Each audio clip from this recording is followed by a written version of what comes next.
You are now investigating the invisible. We and AI.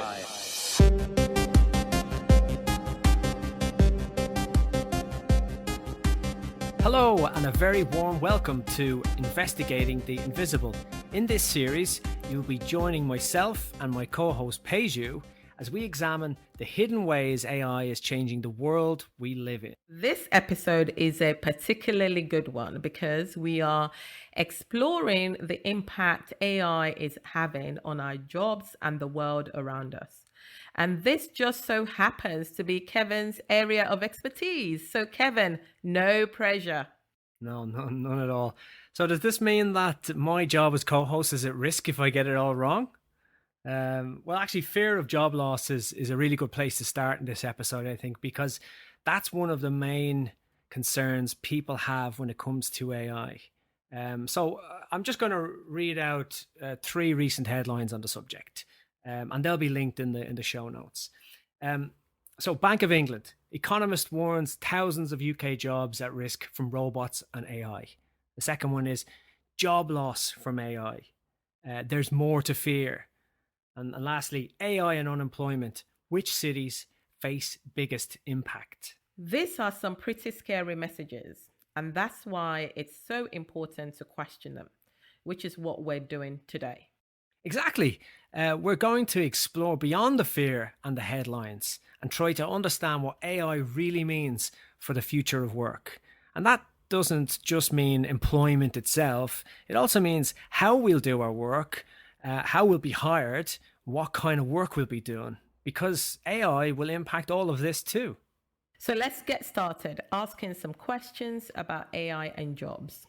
First, we'll be speaking to Deepak Paramanand, product lead at Hitachi Europe, former senior product manager at Microsoft. An all-round we and AI legend. We hope you enjoy this interview with Peju and Deepak.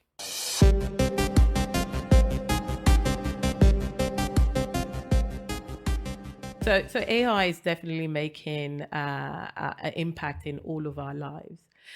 And parts of it we love because it helps with the quality of our lives and the things we can do.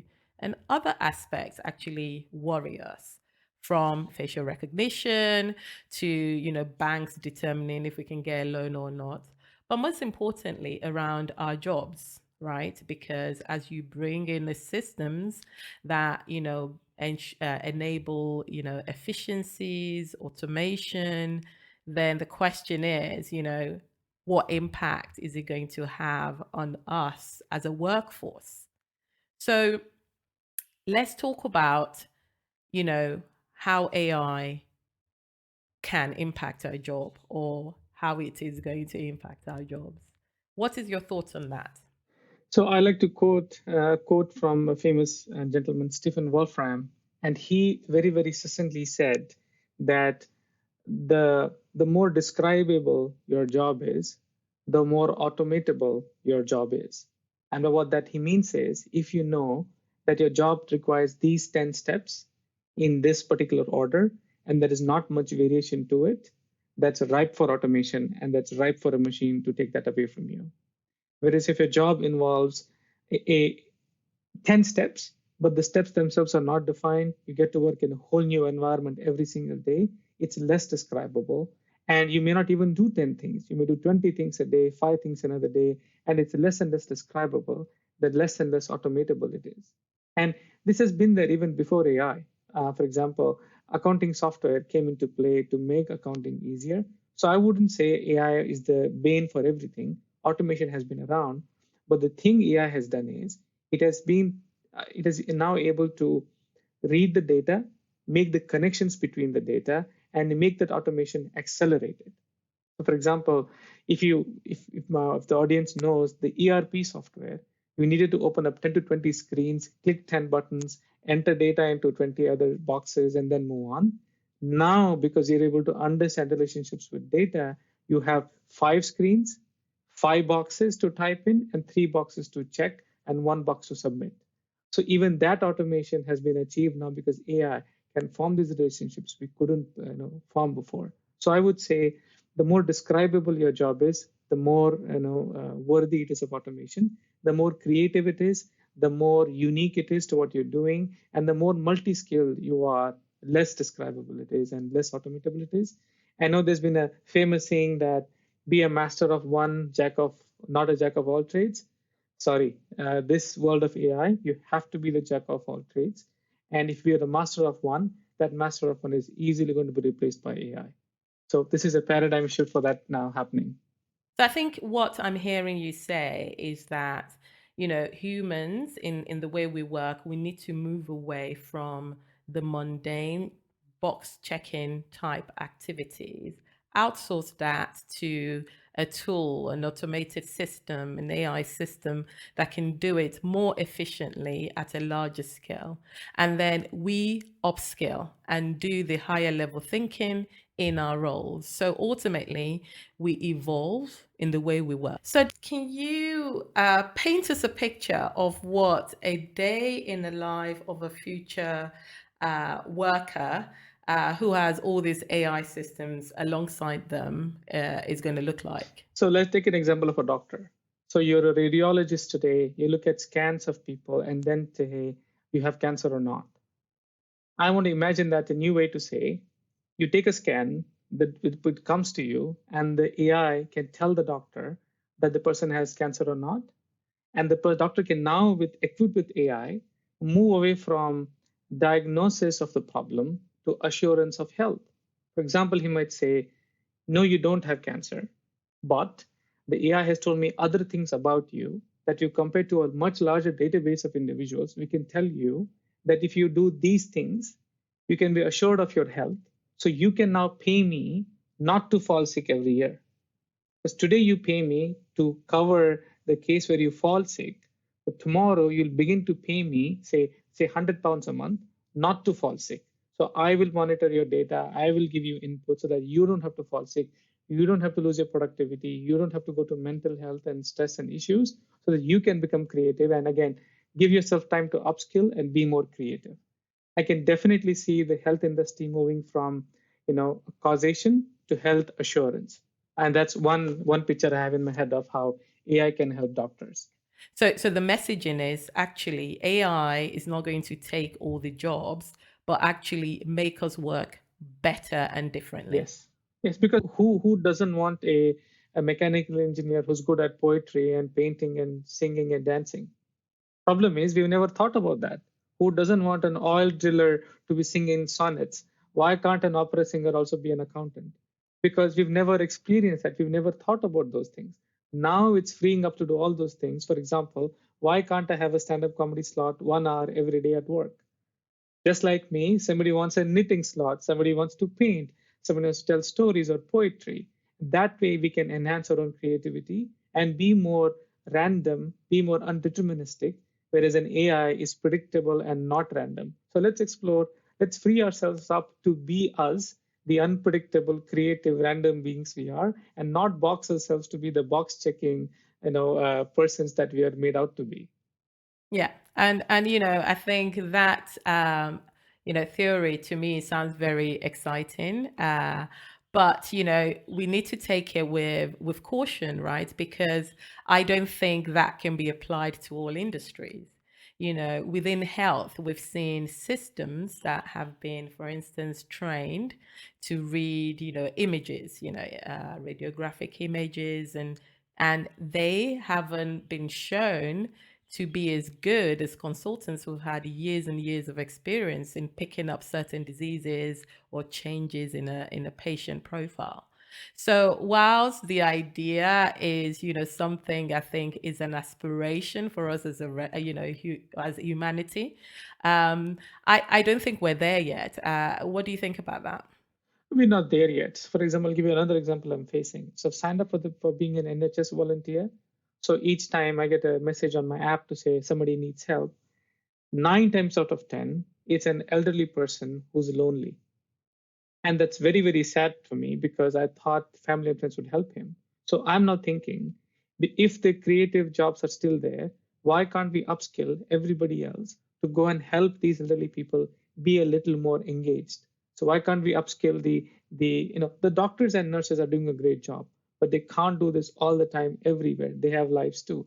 So why can't me, the software engineers, you, the HR person, you, the clinician, anybody else who's not doing care, why can't they not be upskilled to go and fill this gap? Because the more automation comes in, more digitization comes in, and more loneliness comes in. Because you're interacting with a digital medium, and we're not hardwired to interact with that very well. So we need these human skills. We need other humans to upskill in different levels. It's not going to happen overnight, but knowing that automation is going to come in, it's going to take away the mundane jobs. How can we prepare ourselves to be upskilled in creative ways so that we can fill the gaps of tomorrow is one idea that I've been personally exploring. Yes, and I think it's certainly interesting and something that is going to be changing and improving over time. So one big problem with AI and one that everybody's talking about is bias, right? So in our conversation so far, we've talked about, the potential benefit of, AI automation evolving into this ability to predict and make us achieve more and at a better level. But bias is a big thing, right? So how can our AI in itself help with diversity? Right. I've actually had personal experience with this. So in my work at Microsoft, I built, like I said, a computer vision product that recognized human faces and recognized an expression. So you can now imagine the mandate to me was recognize all humans in the world, and for every single human with every single facial accessory that they have, make sure that they can recognize their smile, their laugh, their wink in 100% accuracy. I don't have unlimited budgets. I don't have unlimited software capacity. So how can I go solve for it? So you then say, well, I'll only capture 10,000 faces, and whichever people they represent, I'll only work for them. For example, we won't work for Asians. Well, you can say, I won't ship the product in Asia, but how can you make sure an Asian in America or somewhere else won't use the product? You can't live in that world because we're so democratic and so widespread. So, how do we now then tackle the problem of inclusivity, diversity, while building a product like that and not have bias? So, I had to go figure out a solution to do this. So one idea that we explored was to say, we will then create a pool of data that's as representative possible. Then we'll do synthetic data to figure out these combinations on the fly. For example, take my face, right? Can I put a beard on me? Can I have my face put nose piercings, ear piercing, long hair, bushy eyebrows, lipstick on, mascara, blue hair, red hair, whatever that is? And can we test against that to make sure our product is working? Now, it'd be ridiculous if a human showed up like that in real life. I hope to God this person doesn't exist, not to offend them, but nobody would have so many facial accessories going on at the same time. But because we're trying to make the product inclusive, we have to think about these scenarios and bring it up. So, which to me made it clear that the teams building AI need to be diverse, need to be inclusive. Because if you want to build the products for the world, then the world must be represented in building it. So had I, for example, had more women working in my team, I would have known so many things about women's faces I, as a man, would have never known. So it took me so much time and energy to figure it out. And if Microsoft wasn't there, if it was a smaller startup, they would have cut corners and not been that detailed. But being a big company, you have these resources. Do others have these resources? So I would say AI is definitely showing you a mirror to your own biases, to your own humanness. It's up to us to act on it and take preventable measures to make sure we've done our best to cover all the broad use cases and to say that we have done our best and we have results to show for it. Definitely. And I agree with you that the AI products that we are seeing come off the production line are definitely holding up the mirror to our society because they're just reflecting back, what we are. And, the age of blaming the machine is gone because we understand how the systems are built. So how do you then think that the future of work is going to look like with AI now a permanent feature in our lives, in the world we live in? So as I said, I'll give you the answer in three aspects. The first aspect is job automation. We've talked about this before. So I would say the jobs that are describable will be taken away, will be automated. And of the jobs that are semi-describable or less describable, the describable pieces will be automated. So you'll free up to do the creative things. So the upskilling definitely there is to be more creative and to be jack of all trades compared to being a master of one. The second aspect I'll bring about is jobs to us have been a sense part of our identity. For example, I describe myself as I am a product manager, when really product management is the job I do. So I am, a man. I am a product manager. I am a father. I am an Asian. I am a male. So many things we attach to ourselves identity. So if now jobs are taken away, what becomes my new identity? Should I find a replacement for that? And having anticipated that the jobs will go away, how do we make sure we attach our identity to a new paradigm, or what does that philosophically mean? Because there's so much importance given to what we do, and it's going to be taken away now. How do we think about those things? And last important aspect for me is this idea of universal basic income. I'm a big proponent of that. For example, if jobs are taken away from blue collar workers, can we assure them a minimum money so that they can survive and thrive and go about their jobs in the same way as they were doing before? For example, the Amazon warehouses famously have robots that can place the goods in the boxes and send them away. There are still human animals required, but if all that is automated, what becomes of those jobs? So can we have a minimum level of subsistence given to every human so that they can survive and thrive? And then, as we discussed, explore their creativity, explore newer ways of working and finding it back. Because if we don't compensate them, then they go into a cycle of poverty, which we don't want to have. So it's good to automate. It's good to have upskilling, but you need to figure out a model to sustain the people whose jobs have been taken away and sustain them while they upskill. So anybody who's thinking automation must also think about universal basic income and facilitate conversations to help those people back. Thank you, Deepak. And you've raised a number of important points that I think we all need to be considering. No, I said, I build AI, and it's my job to bring about, these ideas to the forefront.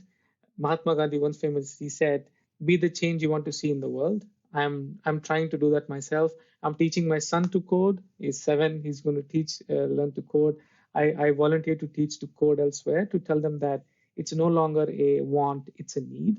At the same time, can you be a jazz singing, left arm swing bowler who can become a doctor? That's what I want him to be, because that's creative and that's maximizing the output of who he is, versus just saying you're a boring doctor. You're not. You're far more creative than that. You're the best human you can be.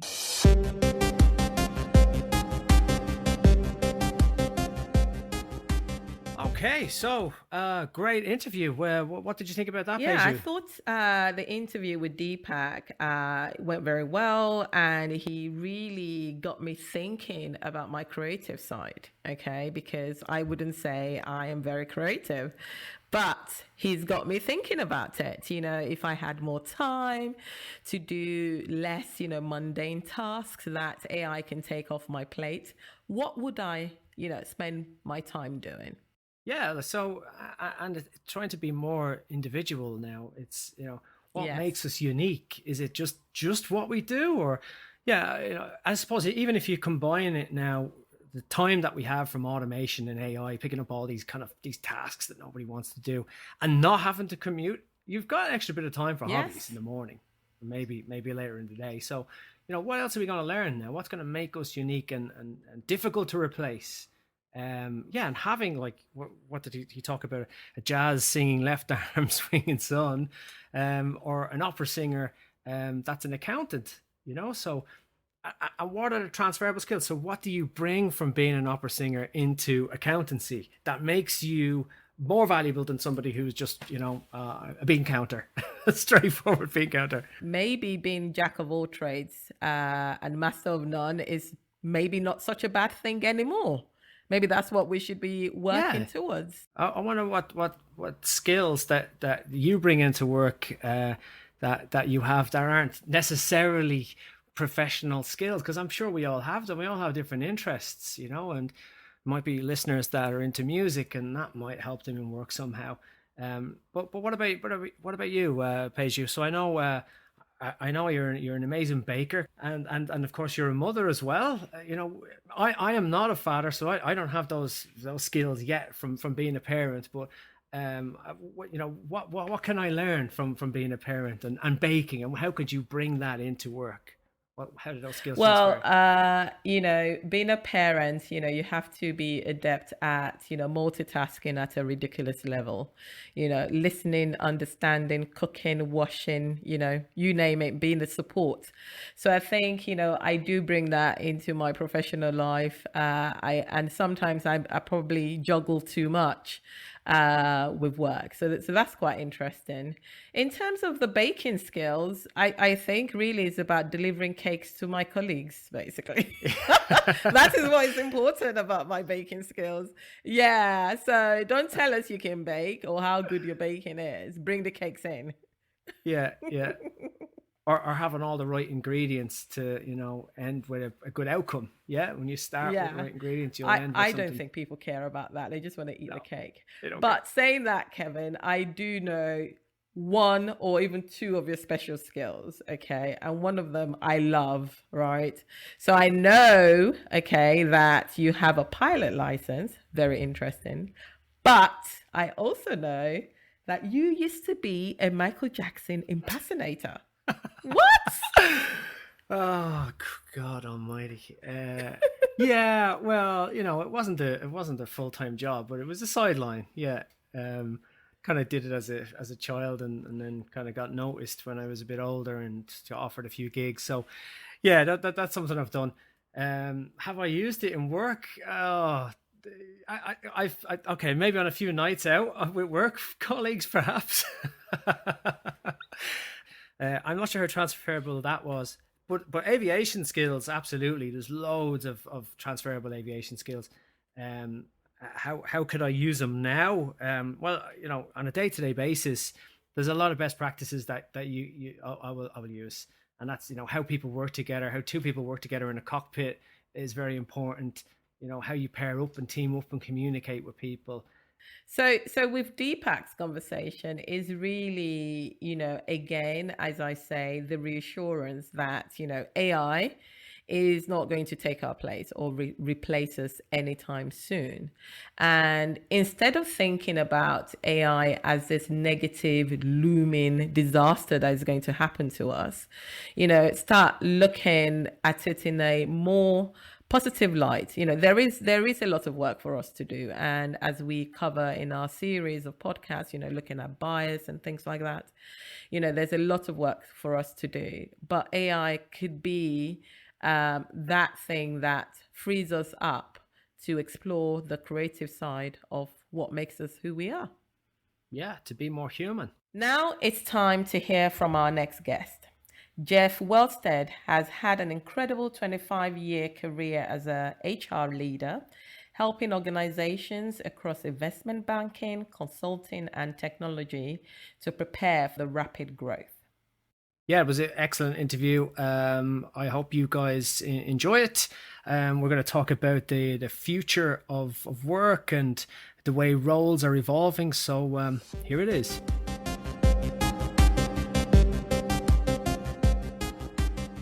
What's your experience of AI in general in the workplace?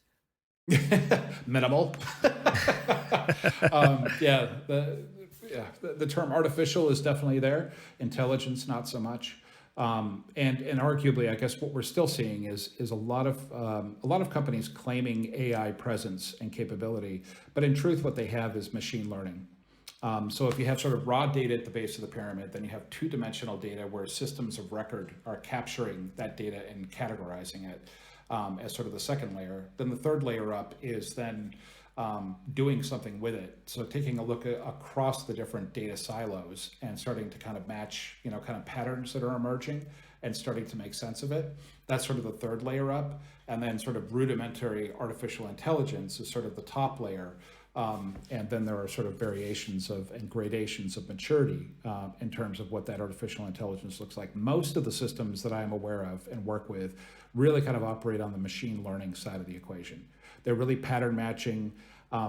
They are looking at particular repeatable, predictable systems like recruitment, as an example, and very quickly kind of watching how people behave around websites and applying for jobs, and then the interactions back and forth between the company and the individual, and then tracking how that person is progressing through interviews, so on and so forth. And basically kind of making sense across not just that candidate's experience in terms of coming on board, but also what multiple different candidates' experiences have been, and then trying to kind of make sense as to how well or how effective is your recruitment process, and what is it yielding in terms of the result that you ultimately hoped for. Okay, that's really kind of, again, that's basic machine learning kind of stuff. There are other companies like Phenom People, as an example, that are more into recruitment marketing, which is how do you go out there to the world and start to chase passive candidates that don't even know that you're looking for a job, and start to tease them into, who you are as a company, what you stand for, what your culture is like, what kind of work and interactions do you typically have, what kind of an impact therefore can you have, and very, very circuitously kind of drawing you in without anybody doing any work whatsoever. The system just gets smarter and smarter about you the more you interact with it, and it starts to put together patterns across multiple different candidate pools and industry types and so forth, and starts to predict, if we start to behave this way toward you, you will behave this way toward us. And we will start to create this psychological tractor beam to pull you closer and closer to applying for a job. And then once you do that, we got you.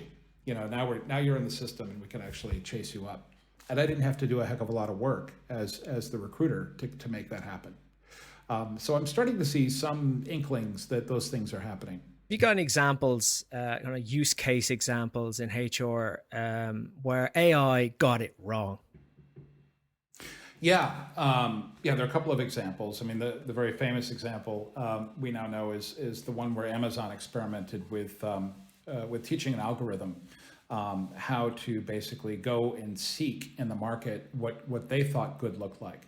And basically where they got that, what good looks like, kind of algorithm information or data sets, is by looking internally across what they thought were their more successful employees. And they basically pulled down a variety of different characteristics, skill sets, knowledge, and experience, ultimately kind of wrapping those up into sort of core competency categories.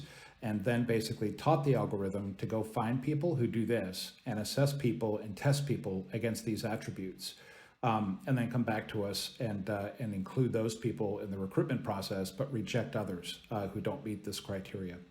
And in so doing, basically what they discovered is the fact that basically they were basically hunting. I guess it was a law of unintended consequences that kicked off. And what they ended up, finding is, yes, they did find a bunch of people who met that criteria, but they also found a very homogeneous, kind of recruitment set. Folks who were kind of anywhere between 25 and 35, white males, educated in a particular way by particular schools, and basically who had very, very specific, kind of attributes that were very narrowing in terms of things like diversity and creativity, different thought processes, and so forth. So they basically just kind of recreated what they already had, which doesn't get them to better. It only basically keeps them at the same level. And they very quickly had to kind of stop that experiment and say, clearly we've taught the algorithm incorrectly, and we didn't think about the broader context around that.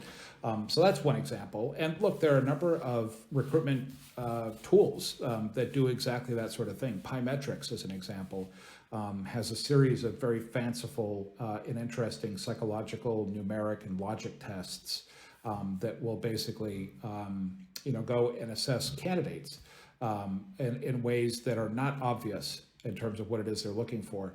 But that entire setup that Pymetrics uses is predicated on, we had our best people basically compete or complete rather the algorithmic requirements and the gamification that exists within Pymetrics, and we're using that as a model to go out to market and now find people who kind of fit those very same patterns.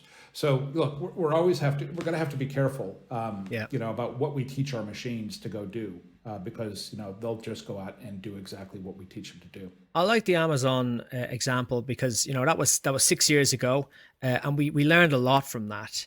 Like they pulled the plug on it pretty quickly. They realized that the data that they used was biased. They introduced bias into the system, so they were always going to get a biased outcome. And a lot of recruitment tools that I see now, they don't use gender, they don't use the school that you went to, and things like that. It's a level of education, it's the skills that you've got, it's the cultural, things that matter. So I think it's a good example to show people still talk about this now, like it happened last year. What about Amazon? They only hire white people at the age of 40. No. We learned about our own bias in the recruitment process. We learned about all the bias that we've had for decades, and it's shining a light on it now. It's like it's holding up a mirror to the problems that humans have, and when we try to translate that into technology, and what's good about it? You can blame the technology. You can say bad AI and switch it off, but you can't say bad human. It doesn't work that way. No, it's not. Yeah, to your point, it wasn't maliciously designed. It was possibly ignorantly designed.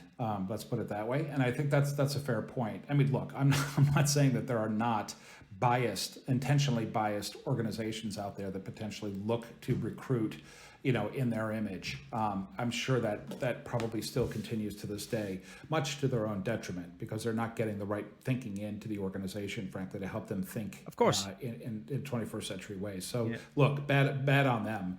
And hopefully they'll be weeded out by Darwinian law. But nonetheless, yeah, it's fascinating. And I also see, interesting swings in the other direction as well. Now I'm seeing all sorts of recruitment processes which are blind, and don't let you know much about that candidate before basically them applying to the job, and then you basically getting answers or assessments back from them to then hopefully hook you as a recruiter that this individual is the right individual from a skill set perspective. Go ahead and continue the interview process. And that's when you kind of discover, who this person's all about, where they come from, what their, whatever it is, their various demographic components and things of that nature. And by then, hopefully none of that stuff matters, because you basically found somebody that really fits the bill, and is going to do you proud. So, it's interesting, and I'm not entirely certain how effective those things are either. But look, bias is there. We're humans. We've been taught to behave a certain way, consciously or subconsciously, based on the reactions we're going to have in our environments to various people, various skin colors, various religions and genders, and all sorts of things, height, you name it. We're going to have bias. And so to the extent the computers can help us think through and beyond and get us to better faster, I think is the degree to which I think these things can really be called proper artificial intelligence.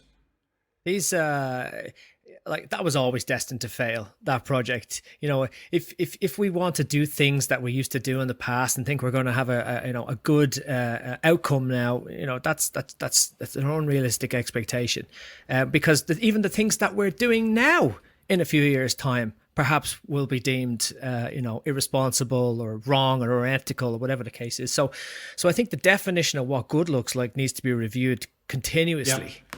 And by occupational psychologists or whoever, subject matter experts in that field. So it's quite complex. It's quite a complex topic to tackle. And to your point, I mean, it's so funny. We've become so used to various cliches that have kind of worked their way into our kind of nomenclature, right? I mean, this notion of what good looks like. I mean, how often have we been using that, right? And I still use it today. And what we should be thinking about is, what does better look like?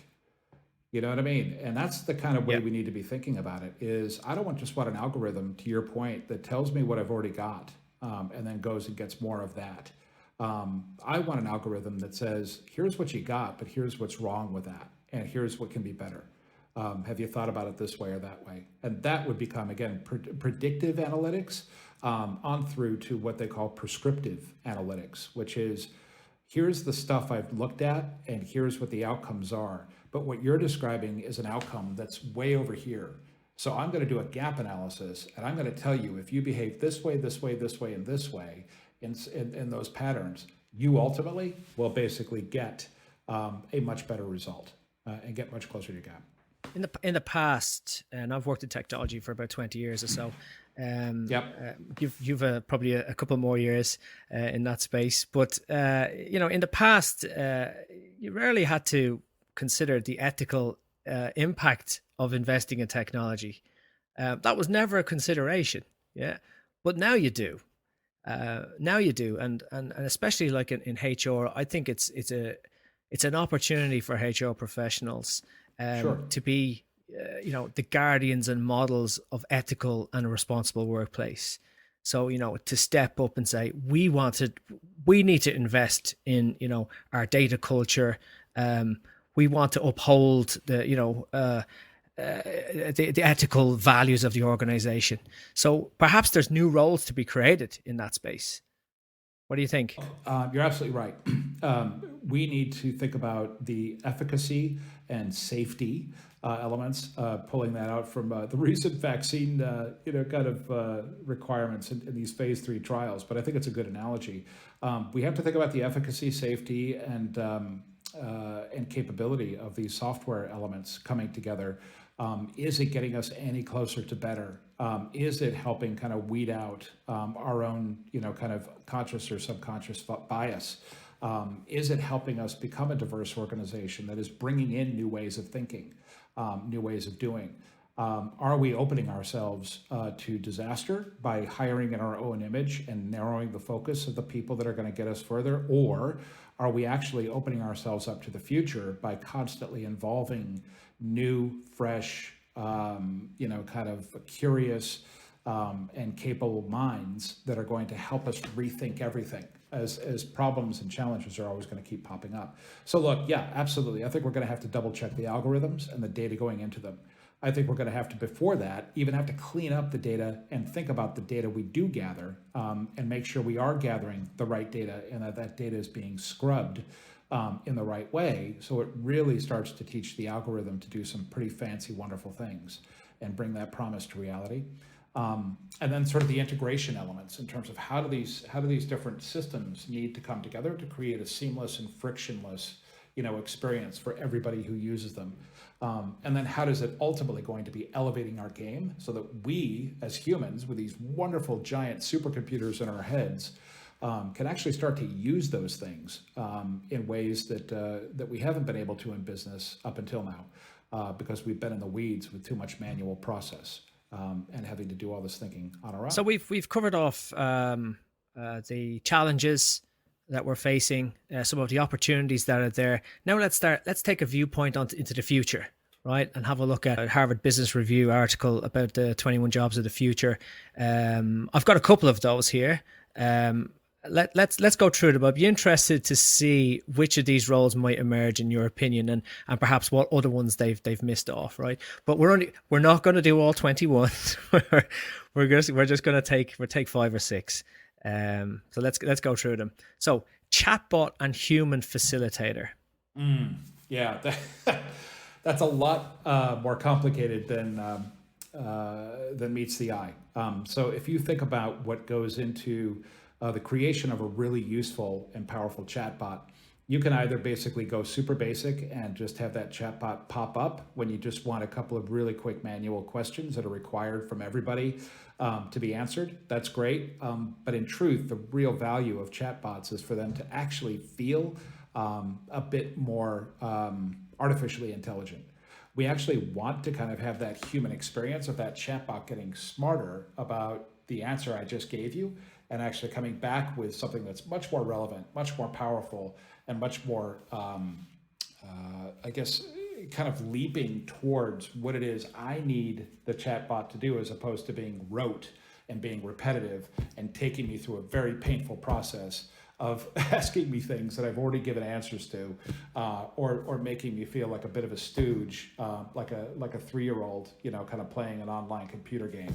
I think that it's going to take somebody who really understands human psychological interface, who understands also workflows and also systemic flow of information. It's a complicated job. You have to understand how the process is meant to work, the information you want to get from this individual in a very compressed time frame, in a very unique experience. that is truly differentiating. And that takes a lot of thinking. And get the right answer to them. Yep.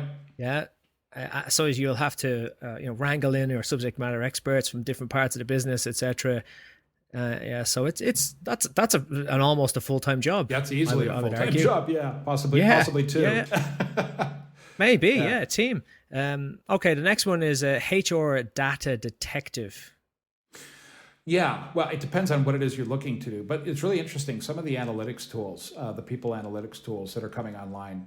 Recently, I had a conversation with a group called Panelit, and they were rather interesting. They're based out of Singapore, interestingly, and a guy by the name of Dan West is one of the co-founders, former Apple HR executive, and it worked at Uber as well, I think. And he had some really fascinating notions about how is it we know our people are being productive? How do we know which people are being particularly productive? How do we know who is considered amazing without us walking into that environment and artificially trying to extract that information, and in so doing, potentially disrupting how it is they behave in such a way that we can no longer gather raw data to make sense of why they are being particularly successful versus other people. And so they basically created a tool that goes and watches, again, in a very integrated, very seamless, and very quiet manner, watches all of the communication platforms and all of your BI tools. So as an example, your Salesforce. You want to know why your top 10% of your sales force is absolutely crushing it quarter on quarter religiously and seemingly making it look easy. And then suddenly 90% is really struggling, frankly, to come anywhere close to their behavior. And when you kind of take a look at what they're doing and all the different factors, you're seeing, for instance, that the frequency of communication is much higher. The quality of their communication is much more engaging. The responsiveness in terms of the answers they get back and the speed with which they then respond back in a way that makes it feel very personalized is much more effective. There's a million different kind of things you can extract in terms of those behaviors, and you start to think, wow, that's really cool. And you don't even need to know their names, right? This is not spying on people. This is actually understanding who is incredibly powerful in what they do. The other thing it tells you is who in the organization, regardless of hierarchy and org charts and all these other sorts of things that we typically kind of use and get stuck in some sort of a mindset in HR, that this is the way information flows and the way decisions are made and the way communication takes place. It's not. It never is. There are always these informal networks, especially with big multinational organizations, whereby people at all levels across the organization, regardless of position, can actually be seen to be a trusted advisor, can seen to be a core of expertise. And it could be the office manager in Singapore who's been with the company for 17 years, but has worked in 15 different office locations in that time. She knows everybody. She knows where all the bodies are buried. She knows how to get information out of the system. You know what I mean? And everybody goes to her over and over again across the company, regardless of country or position or whatever. And they keep saying, please, can you do me a favor? Just one quick favor, let me know. And you start to see that there are hubs and spokes of activity all over the organization. And you can really create this fascinating, what they call organizational network analysis. That really kind of tells you how people truly operate. So that's the kind of stuff I think is really going to be next level. That's the stuff that's really going to start to help us understand how our organization is truly glued together. And it's glued together by people who are special, who are trusted, and who are seen as experts and can help get things done. So yeah, that's an example. What about algorithm bias auditor? I like this one. I like the sound of this. Somebody who goes around checking for bias, in the algorithms. Well, it's what we talked about with the Amazon thing. You know what I mean? Yeah. It's this whole notion of, look, what did we just teach this machine to do? And then somebody actually running a test, a randomized test, basically, however it is you want to experiment with it, and piloting it before you actually go to market with it, to make sure that you've actually taught that machine what it is what it really needs to know in order to start to return the results that are truly going to be exponentially accelerating for you. There's going to be a lot of work in that. And unfortunately, I think we're always ever going to need something like that. The algorithms can be very secretive. unfortunately. And there's a lot of proprietary IP around them that companies don't like sharing. And so we're going to have to be careful when we buy those things that we understand what they're doing and why they are doing it, so that we can actually make sure that we feed data into those things appropriately and the right data to get the results we're looking for. So this is probably a job, a full-time job in the future, but for now, somebody already working in that space would just need to pick this up, upscale on AI, and how be able to identify where a bias has been introduced into a system. That's right. All right. What about the human bias? So human bias officer.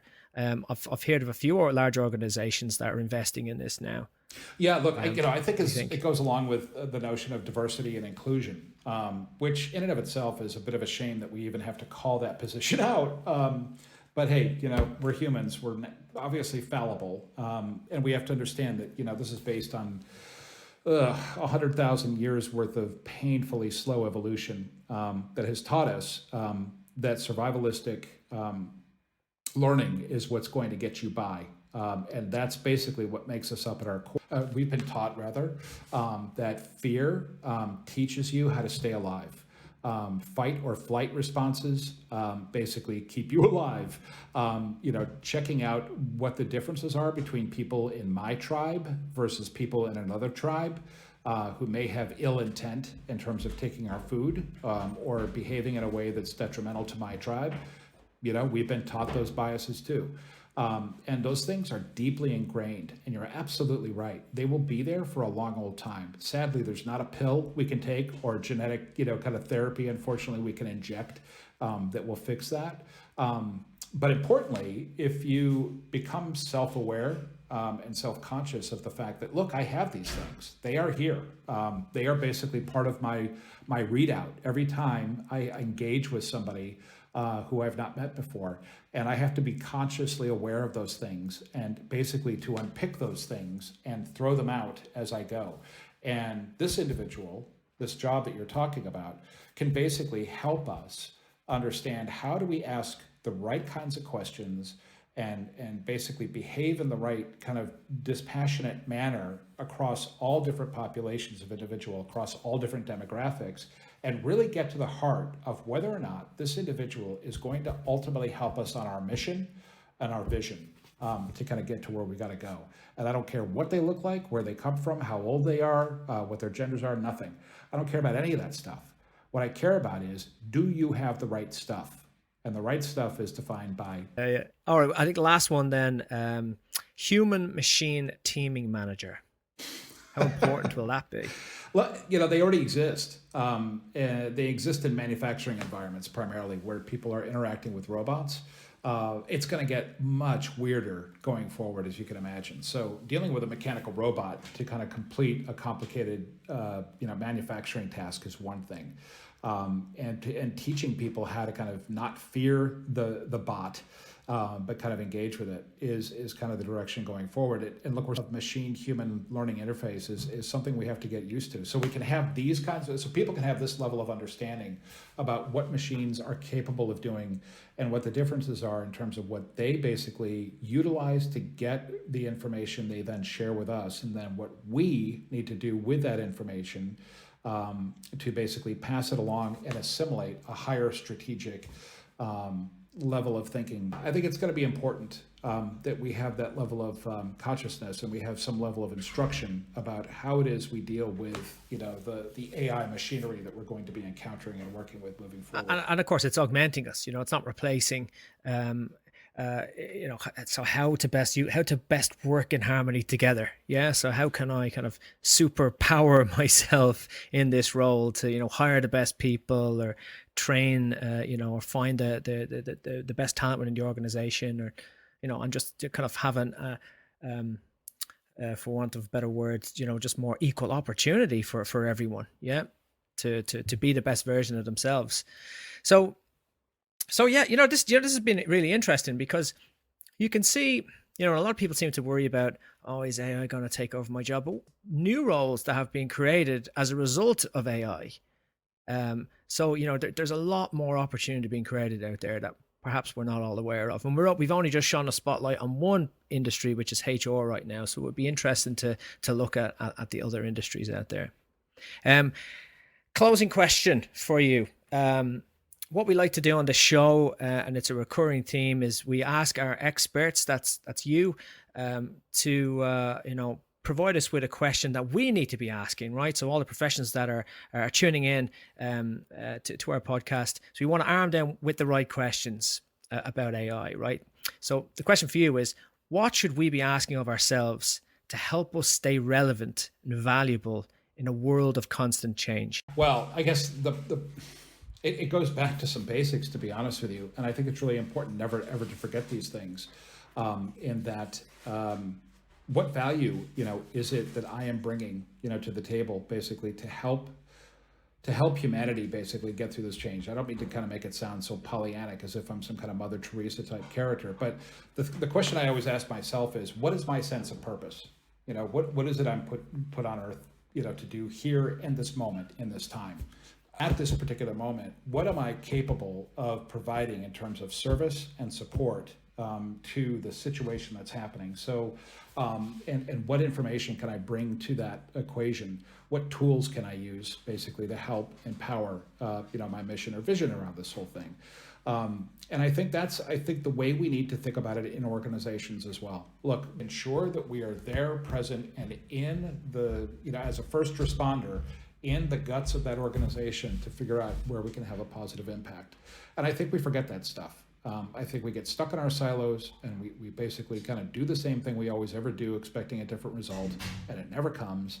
And it's not going to move us forward. And so that's I think potentially where, what this pandemic has done for us, but also what the sort of future of work is all about, is how can I rethink my environment and get really creative, get way out of the box, as if like there was ever a box, and start to rethink anew the essence of what this organization ought to be.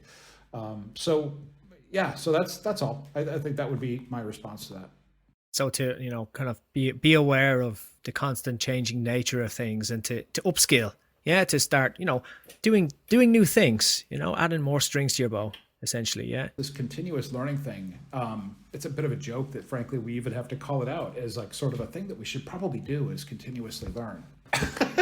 The problem is that we're now kind of in we're in this Darwinian state of, the most highly adaptive survive, in most circumstances, and we keep forgetting that, right? And the bottom line is that, look, you're secondary school to high school activity through to college, university, whatever it is you ended up doing, that only ever got you so far. That hopefully gave you the rudimentary foundations to understand and experiment with how you learn. Okay, that's all. Arguably, 90% of the content that they taught you is probably useless by now, as I'm finding out with biology, chemistry, and physics myself. All of it's being rethought. And reproven in a very different direction. So the point is that, you have constantly got to be absorbing new information all the time. You can never ever get lazy about your own development and your own growth. But again, you also learn from reaching out, as I said before, and really being of service to others, and well outside of your remit. Don't let your remit dictate what you think you're meant to be doing all day. Reach out beyond that stuff, because that's what organizations and people need. It was so interesting to hear what Jeff has got to say about work and AI. And it really got me thinking, right? Because our world of work is changing and AI is impacting this change. So Kevin, from your experience of working in HR, how do you see this moving forward? Well, according to the World Economic Forum, the half-life of skills is shrinking. So in 5 years from now, they say that 35% of skills seen as essential today will change, which is similar to what our previous two guests were just talking about, having different skills being important, new roles being created. McKinsey had a study, and they say that 375 million people will change roles and update their skills by 2030. It's quite a bit into the future, but that's a huge amount of disruption. Gartner have similar reports. I won't quote all of them. PwC, they'll be in the show notes. But one thing I was asking myself is like, that's a huge amount of disruption. Has it ever happened before? Has there ever been this mass fear about losing jobs because of technology? And it has happened many times. So if you think back to the second industrial revolution, and more specifically the adoption of the car, all right, by families buying cars, it only really became possible when Henry Ford utilized the production line. So families could then afford a car. Before then, it was just a rich person's plaything, and they were fad essentially, right? And they were terribly unreliable and very costly. But they got to a time where it was affordable. So a lot of people were worried. Well, hey, what's going to happen to all of the people who work in the horse industry? Yeah, what's going to happen to them? And there's so many of them. You've got farriers and blacksmiths and vets, carriage makers, agriculture. Whole countries were focused on the agriculture of feed for horses, groomers. There's these huge industries all linked to the horse. And if they're all being replaced by a car, well, people were thinking there's going to be jobs that's going to be lost. Of course there will. And a study by McKinsey, again, from 1910 to 1950, 626,000 jobs were destroyed in the US because of the adoption of the car, right? I thought that was quite interesting. So that, people were probably right to be worried about it. But in the same period of time, 7.5 million jobs were created in the US as a result of the car. Because you think about it, what are the industries that would have boomed? Well, and they could have never predicted this, right? Well, we're just kind of trying to have a look now. Is this going to happen now? And we're starting to see new roles being created. But back then, in order to afford a car, you'd have to take out a loan. And it's the same case today for many people, right? So what happens? Consumer credit now is a booming industry, right? Advertising, right? So beforehand, you could have lots of detail on a billboard, but once the cars were going 30 mile an hour, you had to have like logos that caught the attention. So Madison Avenue kicked off, right? And then that was booming. And then of course, all of the manufacturing plants to all of the little components, right? So of course, yes, you were a carriage builder before, but now you're building cars. So there are so many different, and of course, look, now you've got mass transportation of goods, and for travel and transport, and there's mining, of course, right? We need all the raw materials. So yeah, and that helps with the growth of our economies and all of that. Of course, we never could have thought it was just one thing replacing another. But the reason why it wasn't because it was just affordable back then. It was because cities were getting overcrowded with horses, and it was not very clean, right? And the car represented progress, and that's why it became adopted. I want to be able to get across the street without stepping in something undesirable. That was the promise of it. So I think we're seeing that now, and that AI is creating these new roles that we just talked about with Jeff. But it'll be interesting to have a look at some of the other industries to see how it's affecting those. What do you think?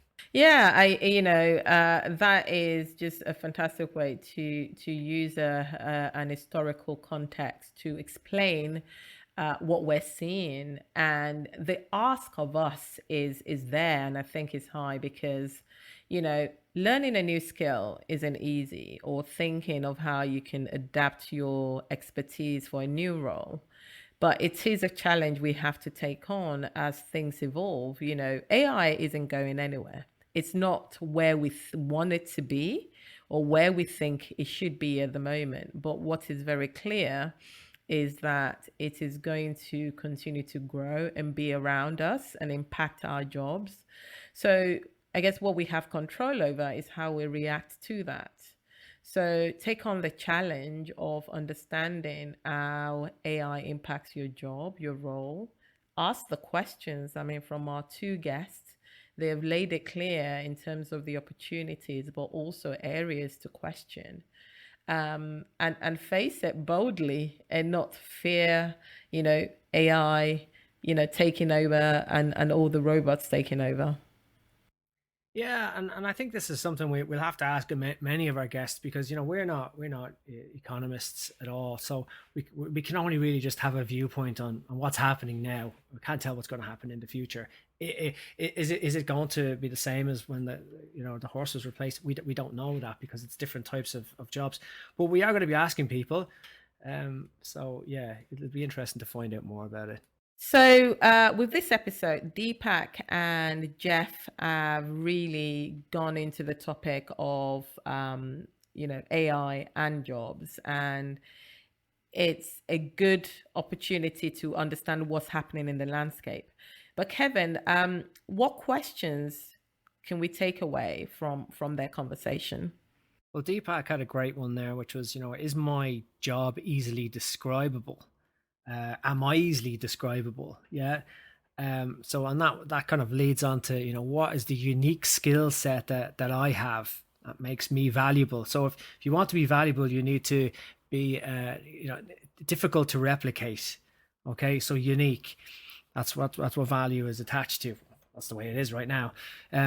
So what does that mean to us? Have a look at our skills. What skills do we have? Okay. And the government has got a great website now. It's nationalcareers.service.gov.uk. We'll put it in the show notes. And it's got a questionnaire there. It's an assessment. Now, it's a bit hit and miss, I have to say. It's kind of like, in the future, this will be probably a lot better. But right now, it's kind of like your guidance counselor. Yeah. But you can go into even more detail and really get into the granular level detail of what skills do I have and what proficiency level do I have, because businesses and the government, especially the government, are now measuring skills. And while I'm talking about our organizations, for our listeners, here's a couple of questions that I would be asking, because we need to. It's not just about the individual. What do I need to do? But what's my organization doing? Are these new AI roles? The new AI roles that are being created, what's your organization doing to enable people to transition into those roles? And I think the second question I would ask of any org is, if you're using AI recruitment tools, is it actually reducing unconscious bias? Have you measured that? What's the results like now compared to before? Have you improved gender diversity in the hiring process, or whatever metric that you want to use? Yes, indeed. What else came out of the show? One question that stuck out in my mind is around thinking what AI will enable you to do. Okay. So thinking about how bringing AI into your work, what that will allow you to achieve, taking away the mundane task, again, freeing you up as a human to do the higher level thinking and bringing yourself into the job. So thinking about that is one question that stuck out to me. Yeah, it was great. I mean, why am I inviting this AI? Why, where are we using it? What's the value? What's the value case for using this? Yeah, are we bringing the AI in so that we can say we've got AI, and is it real AI? Are we utilizing it in that regard in our work? So yes, I agree. It's really about asking that question. It probably won't even be called AI. I mean, I'm noticing this more and more now. Like, there was a period of time, and it still is to a certain degree, where every business said, "Oh, we've got AI that we, part of our tool." Especially in HR, there's over 1,000 AI HR tools on the market right now. I've when you scratch the surface on this, they're not all AI, right? They just say they are. But also AI will split a room. So I think we're just going to call them tools going forward. Yes, right? Tools are easier. But if our audience, if they listen to our podcast with Robert Elliott Smith, they'll get to understand better what AI is and the difference between simple tools and advanced analytical tools. So check it out if you haven't already. Yeah, that was a great episode, and he gives us the definition for AI for the show. So tune in if you want to understand more about that. He's a great guest.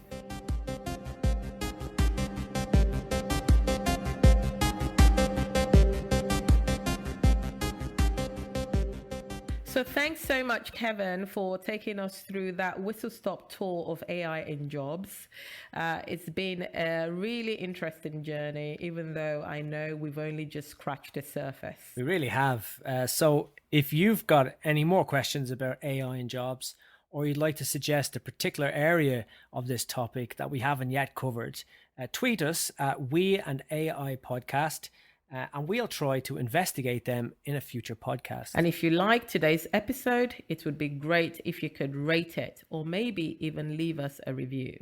In the meantime, we hope you join us for our next episode, where we will be sitting down for a fireside chat with one of the minds behind Amazon Alexa. It's going to be a good one, so make sure to join us then. Goodbye. Goodbye.